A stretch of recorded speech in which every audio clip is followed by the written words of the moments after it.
வணக்கம். அக்ஷய லக்ன பத்ததி ஜோதிட ஆசிரியர் ஸ்ரீ குரு உமா வெங்கட். இப்போ எல்லாருக்குமே டிசம்பர் மாதம் வந்துருச்சு. ஒரு பெற்றோர்களுடைய கேள்வி என்னன்னு பார்த்தீங்கன்னா, என் பையன் ஒரு படிப்பு படிக்கணும்னு விருப்பப்படுறான், அந்த படிப்பு அவனுக்கு கை கொடுக்குமா அப்படிங்கிறது அவருடைய கேள்வியாக இருந்தது. ஏன்னா இன்னைக்கு கல்வியை தீர்மானிப்பது யார் அப்படின்னு கேட்டிங்கன்னா, குழந்தைகள் தான் தீர்மானிக்கணுமா அப்படின்னு ஒரு கேள்வி எடுக்கலாம். குழந்தைகளுக்கு அந்த தீர்மானம் எடுக்கக்கூடிய நிலை அவர்கள் ஜாதகத்தில் இருந்தால் அவர்கள் செய்வது சரின்னு சொல்லலாம். இல்லைங்க, அவங்க அப்பா தாங்க இந்த கல்வியை படிக்க சொன்னாங்க, அதனால தான் அந்த பையன் இந்த கல்வியை படிக்க போகிறான் அப்படின்னு சொன்னாங்கன்னா, அப்பா கல்வியை தீர்மானிக்க கூடாது அப்படிங்கிறது உண்மை. அந்த குழந்தை தான் மனதுக்கு பிடித்த கல்விங்கிறது படிக்க மாட்டாங்க. ஒரு நிர்பந்தத்தினால, ஒரு கௌரவத்துக்காக படிக்கக்கூடிய கல்வி அது அவருக்கு கை கொடுக்குமானா அவருடைய வேலைக்கோ அவருடைய அடுத்த கட்ட வாழ்க்கைக்கோ இந்த கல்விங்கிறது கை கொடுக்காது அப்படிங்கிறத எழுதிக்கணும். அப்பா தீர்மானிக்க கூடாதுன்னு சொல்லிட்டீங்க. அவங்க அண்ணன் ஒரு படிப்பு படித்தான், அந்த படிப்பையே இவரையே படிக்க வச்சிடலாமா? அண்ணங்கார சொல்கிறான் நீ இதையே படி நல்லாயிருக்கும் உனக்குன்னு சொல்லிட்டு. கண்டிப்பாக மூத்த சகோதரன் சொல்லக்கூடிய அண்ணா அந்த ஒரு குழந்தையோட ஜாதகத்தில் கல்வியை நிர்ணயம் செய்யக்கூடாது. அவன் படித்த கல்வியை நீ படினா அவருக்கு அது செட் ஆகும், இந்த குழந்தைக்கு இது செட் ஆகுமானா இந்த ஜாதகருக்கு அந்த கல்விங்கிறது தகுந்த மாதிரி இருக்காது. இல்லைங்க, அவன் ஃப்ரெண்டு தான் சொன்னான் என் பையன் படித்தான். நண்பர்கள் பேச்சை படிப்பில் கண்டிப்பாக கேட்கக்கூடாது அப்படிங்கிறத குழந்தைகளுக்கு முக்கியமான தகவலை இந்த இடத்துல வச்சுக்கிறேன். ஃப்ரெண்டு சொல்கிறான்னா அவனுக்கு பிடிச்ச கல்வி, அவனுக்கு பக்கத்தில் இடம், அதனால் அவர் அந்த கல்வியை படிக்கிறாரு.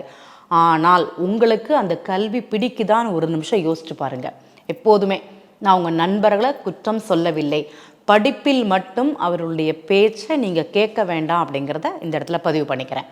ஏன்னா சிச்சுவேஷனுக்கு ஏற்ற மாதிரி படிக்கிறது, வாய்ப்பு கிடைக்கல அந்த வாய்ப்புக்காக ஒரு கல்வி படிக்கிறது, அதனால் அந்த கல்விங்கிறது பயன்படுமானா எந்த ஒரு ஜாதகருக்கும் சந்தர்ப்ப சூழ்நிலையினால் படிக்கக்கூடிய கல்விங்கிறது பயன்படாது. என் பையன் பிகாம் படிக்கணும்னு நினைக்கிறான், ஆனால் சீட் கிடைக்கல, தற்போது ஏதோ ஒரு டிகிரிங்கிறது படிக்கிறான், அடுத்த வருஷம் அவனை பிகாமில் சேர்த்து விட்டுருவேன் கிடைக்கும்னு சொல்கிறாங்க. எல்லாம் ஒரு 6 மாத கோர்ஸ் படிக்கிறாப்புல, இதனை படித்தே ஆகணுங்கிற நிர்பந்தம்னா இந்த 6 மாதம் படிக்கக்கூடிய கல்வி இந்த குழந்தைக்கு பயன்படுமானா பயன்படாது. நீண்ட கால கல்வி எது அப்படிங்கிறத பார்க்கணும்.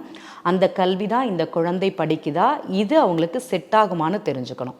முதல்ல கல்வியை பொறுத்த வரைக்கும் எல்லாருக்குமே சில காலங்கள் பயன்படும், சில காலங்கள் பயன்படாது.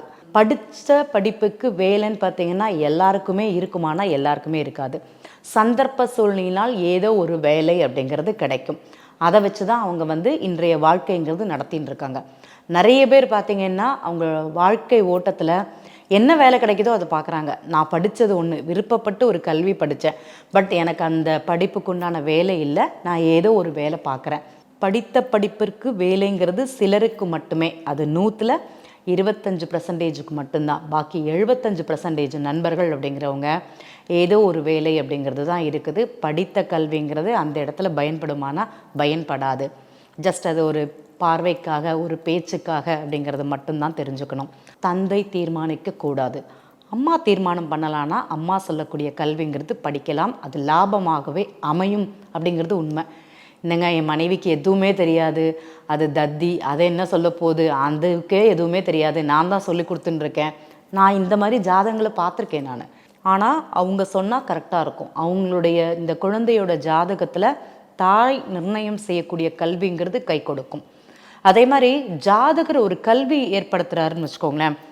நானாக ஒரு கோர்ஸ் போய் படிக்கிறேன், எனக்கு இது நல்லாயிருக்கும், எனக்கு இது பாக்கியமாக இருக்கும்னு பார்த்தீங்கன்னா அது முழுமையாக படிக்க முடியுமா அப்படிங்கிறத பார்க்கணும். நீங்கள் அப்பா தீர்மானிக்கக்கூடாதுன்னு சொல்லிட்டீங்க, ஜாதகம் தீர்மானிக்கக்கூடாதுன்னு சொல்லிட்டீங்க, ஃப்ரெண்டு தீர்மானிக்கக்கூடாதுன்னு சொல்லிட்டீங்க, அண்ணன் முடிவு பண்ணக்கூடாதுன்னு சொல்லிட்டீங்க. அப்போ யார் தான் முடிவு பண்ணுவா? அவர்களுடைய ஜாதகத்தில் கல்வியோட தரம் எப்படி இருக்கும், கல்வி ஒழுங்காக படித்து முடிப்பாரா, அதற்குண்டான தன்மை அந்த ஜாதகத்தில் இருக்குதா? இப்போ கல்விங்கிறது பணம் கொடுத்து படிக்கலாமா, பணம் கொடுத்து படித்தால் அது பயன்படுமா, அதை நாளைக்கு அவர் வருமானத்தை ஈட்டி கொடுக்குமா? இன்றைக்கி பார்த்திங்கன்னா ஜஸ்ட்டு ஒரு டிகிரி படிச்சுட்டு நல்ல சம்பாத்தியத்தில் இருக்கிறவங்க இருக்கிறாங்க, ஒரு டிப்ளமோ படிச்சுட்டு இந்த டிகிரியை விட நல்லா சம்பாதிக்கிறவங்களும் இருக்க தான் செய்கிறாங்க, 12ஆம் கிளாஸ் படித்து பிஸ்னஸ் பண்ணுறவங்களும் இருக்கிறாங்க. இப்போ இந்த கல்விங்கிறது எந்த இடத்துல எல்லாருக்குமே இருக்குது அப்படிங்கிறத பாருங்கள். பெரிய பெரிய பிஸ்னஸ் பண்ணுறவங்க எல்லாமே எவ்வளோ படிச்சிருக்காங்கன்னு பாருங்கள். நல்ல ஒரு நிலையில் இருக்கிறவங்க எவ்வளோ படிச்சிருக்காங்கன்னு பாருங்கள். அப்போ அவங்களுடைய கல்விங்கிறது இவங்களுடைய வாழ்க்கை தருணத்தை நிர்ணயம் செய்தான்னா இல்லை. தேவைக்கு ஏற்ற மாதிரி தான் கல்வி. +2 வரைக்கும் ஒரு டிகிரி கோர்ஸ் வரைக்கும் பண்ணலாம். ஆனால் அதுக்கப்புறம் பண்ணுறது அப்படிங்கிறது அவங்களுக்கு தேவைதானா, அந்த கல்வி எதிர்காலத்தில் கை கொடுக்குமா அப்படிங்கிறத தெரிஞ்சு பண்ணணும்.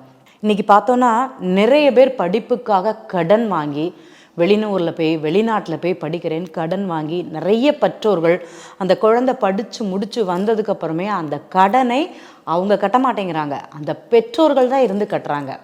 எனக்கு தெரிந்த ஒரு ஃபேமிலி குழந்தைக்காக படிப்புக்காக கடன் வாங்கிட்டு அந்த பொண்ணு கல்யாணம் ஆகி போனதுக்கப்புறமும் அந்த பெற்றோர்கள் இன்ன வரைக்கும் அந்த எஜுகேஷனல் லோனை மாதம் மாதம் கட்டுறாங்க. அந்த குழந்தைகிட்ட அதை வெளிப்படுத்தக்கூட முடியாத ஒரு இடத்துல இருக்கிறாங்க. அந்த பெண்ணிற்கு இந்த தகவல்ங்கிறது முழுமையாக தெரிவிக்கப்படவில்லை அப்படிங்கிறது உண்மை. செகண்டரி பார்த்தீங்கன்னா அந்த பொண்ணு வேலை பார்த்து தானே இல்லை, பேருக்கு பின்னாடி ஒரு பட்டம் அப்படிங்கிறது மட்டும்தான் அந்த குழந்தைக்கு தேவைப்பட்டதே தவிர நாளைக்கு அதை பயன்படுத்துமா அப்படிங்கிறது தெரிஞ்சுக்கணும். இன்றைய ஆணாக இருந்தாலும் சரி, பெண்ணாக இருந்தாலும் சரி, கல்வியை பொறுத்தவரை உங்களுடைய ஜாதகத்தின் அமைப்பு எப்படி இருக்குது, படிக்கக்கூடிய கல்வி உங்களுக்கு எந்த அளவுக்கு பயன்படும் அப்படிங்கிறதை தெரிந்து அதற்காக செலவு செய்ய வேண்டும்.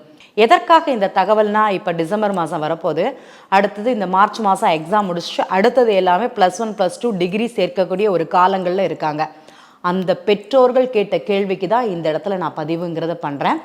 இது ரொம்ப உங்களுக்கு எளிமையாக தெரியணும்னா அக்ஷய லக்ன பத்ததியில் உங்களுடைய அந்த குழந்தையோட ஜாதகத்தை கொடுத்து என்ன கல்வி படிக்கலாம், இந்த குழந்தைக்காக கல்விக்காக செலவு பண்ணலாமா கூடாதா அப்படிங்கிறத தெரிந்து செய்வதுங்கிறது சிறப்பு. உங்களுக்கு ஃபேவராக இருக்கணும், கல்வி சூப்பராக இருக்குது, நீங்கள் படிக்க வைங்கிறதெல்லாம் சொல்ல மாட்டோம். நல்லா இருக்குதுன்னா நல்லா இருக்குது, நல்லா இல்லைன்னா நல்லா இல்லை, நல்லா இல்லைன்னா அதற்குண்டான ரீசனையும் சேர்த்து தான் இந்த இடத்துல சொல்லுவோம் அப்படிங்கிறத சொல்லிக்கிறேன். நன்றி.